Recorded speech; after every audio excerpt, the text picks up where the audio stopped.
Bueno, dejemos los rodeos, vengo haciendo referencias a Danganronpa desde casi el inicio del canal. Incluso las poses del personaje que comisione los saqué del juego. Por eso me pareció una manera adecuada de celebrar los 50 subs. Bueno, dejemos esta intro cringy, movámonos a la reseña rápidamente.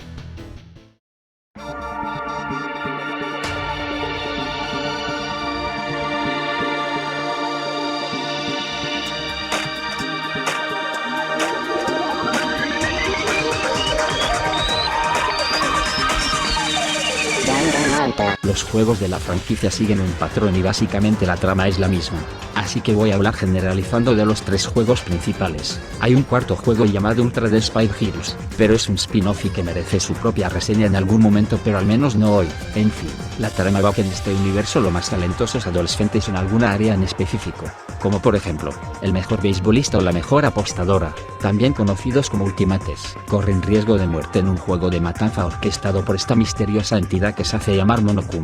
Sin dar muchas vueltas, el juego se trata que, estos adolescentes están encerrados en algún lugar con todo lo que necesitan para vivir, como dormitorios y comida. Sin embargo, hay un método para salir.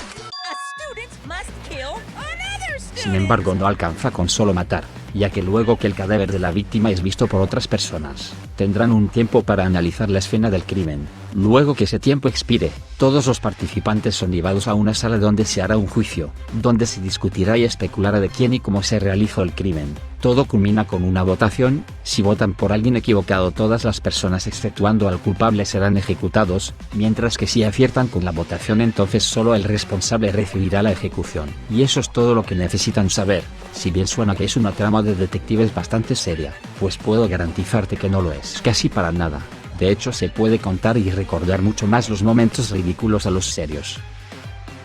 Lo más interesante es que entonces, la trama tiene un énfasis importante en los personajes, ya que quiere y de alguna manera nos convence de que amemos a algunos personajes y dejarnos con ese miedo constante que en cualquier momento pueden morir. Siguiendo esta atmósfera, los personajes son exagerados en personalidad y en apariencias, haciéndolos bastante básicos honestamente, lo cual tiene cierto sentido entendiendo que son demasiados personajes al mismo tiempo. Juro que no sé explicarlo, pero funcionan muy bien siendo tan básicos. Tienen su propio encanto y siendo tan diferentes entre cada uno, es imposible que algunos no sean de tu agrado. Incluso varias veces se puede empatizar con los asesinos por sus motivaciones, y no lo digo solo experiencia propia, sino que alcanza con ver el fandom y cómo se matan con las tier lists de personajes y argumentando por qué deberías amar o odiar a X personaje.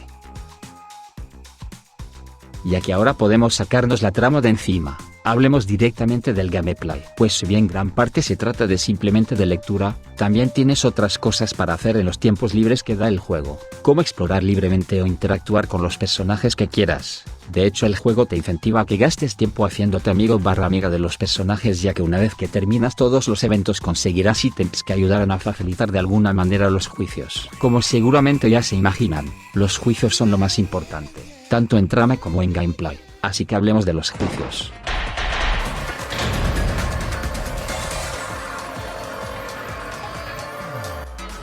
Estos se resuelven a través de minijuegos que de alguna manera está relacionado con lo que se está hablando, si bien algunos no son tan entretenidos o interesantes. Por suerte puedo asegurar que el principal es el mejor.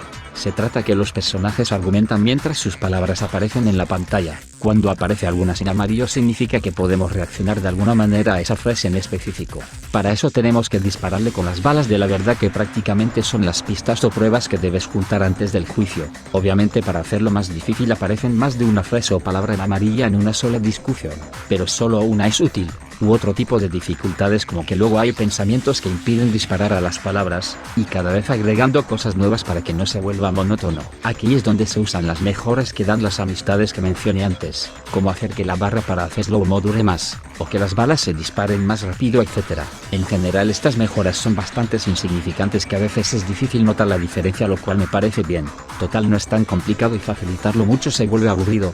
Simplemente es interesante escuchar qué tienen para decir los personajes con sus emociones, que por cierto, tienen doblaje en todos los diálogos en los juicios, incluso en inglés si quieres. Makoto looked like he had just murdered someone. Before the body was gone. I didn't go into that room even once. So Kokichi must be mistaken.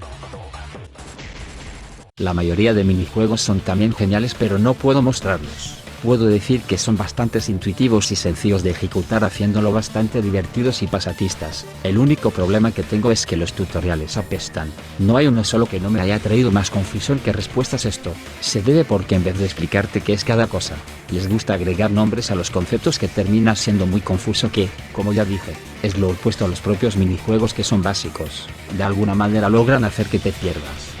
Al final de cada juicio recibes una puntuación y monedas dependiendo que también pases los minijuegos. Sin embargo, creo que la puntuación no sirve mucho que digamos. No conozco a nadie que se lea relevante los puntos. Es hasta contradictorio porque para mejorar los puntos tienes que rejugarlo, cuando la mejor experiencia es obviamente la primera vez. En fin, irrelevante. Las monedas por el otro lado se utilizan para comprar objetos para regalárselo a los otros personajes. Ya saben, el sistema de regalos que tanto les gusta a los japoneses. El fin de los juicios no es la única manera de conseguir monedas. En cada el juego cambia la manera, pero creo que el primero es el que mejor lo aprovecha. A veces recibes monedas por interactuar con cosas, lo que significa que dan una razón para estar haciendo clic sobre los diferentes elementos en pantalla. Está fomentado. Lastimosamente la cantidad que te dan es tan pequeña que al final no vale la pena. Pero bueno, es algo diminuto que parece que estoy haciendo nitpicks. Algo que sin dudas es lo que hace a Danganronpa tan único y encantador a su manera. Y no es su trama necesariamente, sino su estilo que posee, desde las animaciones que parecen uno de esos libros pop-up cada vez que cambias de salón, la sangre rosa dándole el toque cyberpunk, la música electrónica que usa, todo lleva a un rejunte extraño que funciona de manera excelente. Esto no se queda en superficial y sonoro, sino que también se lleva al gameplay, para hacerlo más dinámico e interesante. No solo se trata de refutar lo que digan los personajes, sino que literalmente tenemos que dispararle a sus frases. Sí, sé que está basado en Nico Nico y bla bla bla, pero es un concepto genial. Incluso como se presentan dichos textos representan con qué tono y sentimiento lo dice.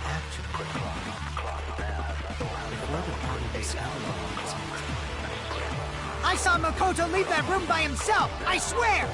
En unos de los tantos detalles e ideas que hace que amemos cada parte por más mínima que sea del juego.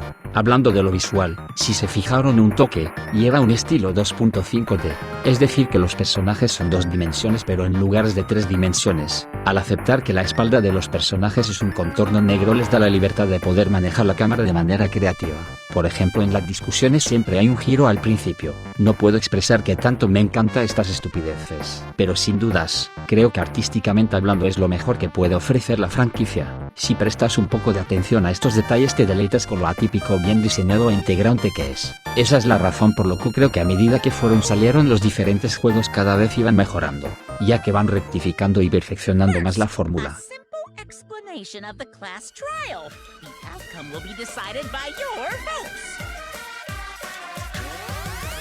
Ya la mencioné, pero la música es jodidamente perfecta. No solo ambientan bien, no solo son muchos temas, sino que por sí solas las puedes disfrutar mucho si te gustan sus géneros. Probablemente uno de mis soundtracks favoritos en general. Mi único problema es que le los reciclan bastante, y no me refiero a que se usan varias veces en un mismo juego, sino que de hecho lo reutilizan en los otros de la franquicia, pero me gusta tanto que honestamente se lo dejo pasar.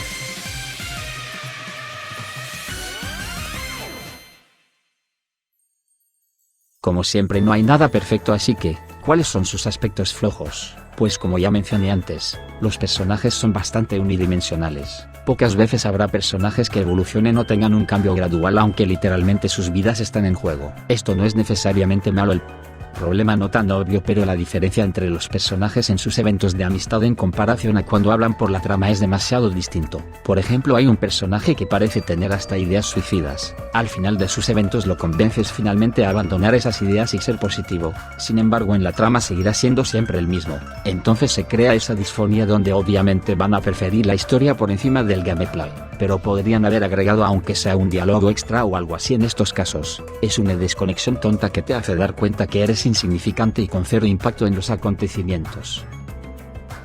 Y este es mi otro punto, es demasiado lineal, es decir que tuviera aunque sea un poco de decisiones o siquiera diferentes finales, o incluso un poco de variedad en las charlas dependiendo de qué personaje te vuelves amigo, para diferenciar y personalizar un poco las partidas de cada jugador. También les gusta meter bastante fanservice, que si bien no es necesariamente es malo, se siente intrusivo y a veces es incómodo. Hay uno que es específicamente repudiado pero pasa en el spin-off. Por suerte en V3 solucionaron este problema, ya que puedes rechazar dichas escenas, dejándolo totalmente a opción del jugador. pero se pueden ignorar totalmente estos pequeños inconveniencias, porque en definitiva Danganronpa es una gran franquicia, una experiencia que te lleva de unas risas hasta los rincones más desesperantes. Sencillamente puedo categorizarlo en mi opinión como una de las mejores novelas visuales, aunque la trama puede ser debatible para muchos. Creo que no se puede negar que en el aspecto técnico y artístico tiene unos estándares demasiado altos. Dale una oportunidad si puedes, estoy seguro que no te arrepentirás, ya sea con los mensajes que tiene o incluso quedes enganchado por mucho tiempo aunque ya lo hayas terminado como me pasó a mí. Simplemente maravilloso.